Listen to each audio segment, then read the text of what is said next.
Hello and welcome back. This is episode 2 of Designated Distraction, your resource for all things nerd culture related. I'm your co-host, Jack Russell, and with me... I'm Brad McGinnis. And I'm Justin Russell. Great. We have a lot to step through today, so we're just going to get right into it. Mainly, we have the Guardians of the Galaxy Vol.2 trailer that just dropped. So we're going to dive into that, analyze it a little bit. Cool. All right, so let's get into the show. First, we're going to break down the Guardians trailer and identify some of the characters that will be new for a lot of people. Oh yeah. So including me. Especially him. Yeah, especially me. So here's the trailer. And we're gonna stop it when we see some new characters that we There's Gamora out of character with a gun instead of a sword. Oh, what's that dude? Giant tentacle, I was gonna say rape monster, but I'll tone back on that. Sorry, I was thinking the Namorita scene. The Raccoon Man? Raccoon Man, yes. The cybernetic raccoon, Those which is teeth. a departure from the end Baby Groot. Did you see that movie Teeth? Yeah, no, I know of it. I never will see it. Okay, this character. Yes. She is the Gold Lady. She is going to be the antagonist for Guardians 2, and she goes by the name Aisha, a.k.a. her, a.k.a. Paragon. She is from the comics, and she started off as a counterpoint to a character known as Adam Warlock. He was designed by a group called the Enclave, which was trying to design the perfect human being, or perfect humanoid being. Didn't work out so well, but her motivations in this movie are actually quite different.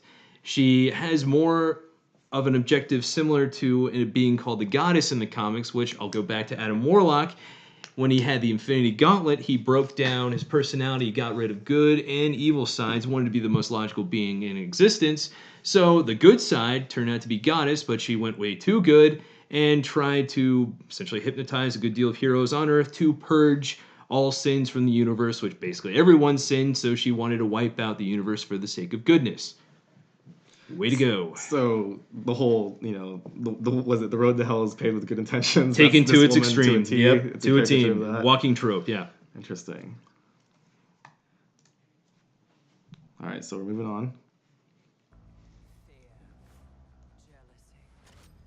Looks like they're in quite the predicament there. Yep, and that's all of Aisha's posse gathering up.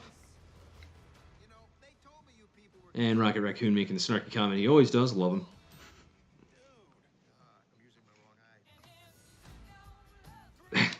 Freaking Baby Groot in the scene. Do you think it's Baby Groot the entire movie? See, that's something I don't really want that to be the case because he'll probably grow or something. Because Groot is considered to be the muscle of the Guardians on more than one occasion. I mean, he's invaluable to the team.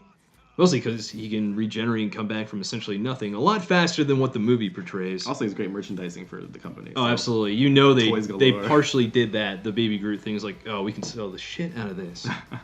That's a big-ass gun. Of course, that's what the Guardians thrive themselves on, especially Rocket Raccoon.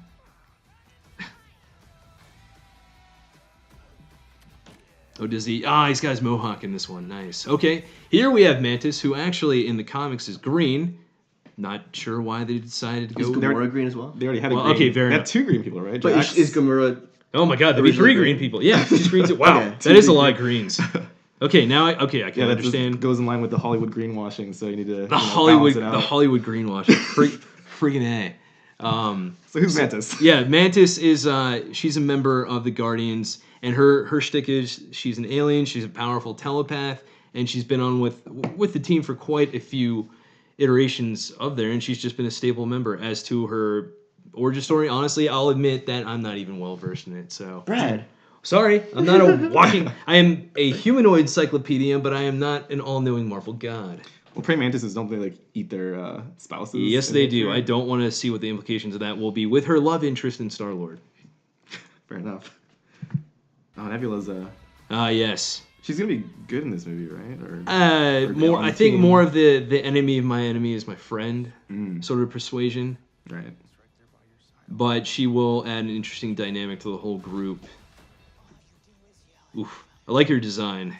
Yeah, I thought she was, her resolve to kill her sister is pretty hardcore. Really attractive to me. Of course it is. When you're that passionate about something, Whether or not it's a good cause or not. Yeah, good, evil, what's tomato, tomato. And then we have here the reveal of Star-Lord's daddy, Kurt Russell. Man himself. Kurt Russell. Kurt for KFR. Amazing. And apparently I didn't know Chris- he was going to be in this. No, and neither did I. It was actually rather shocking. I Old think, Jack Burton himself. yeah, and Chris Pratt, I believe, recommended him for the role of this. So that he's going to serve as Star-Lord's dad, who's in the comics, he's a real dick.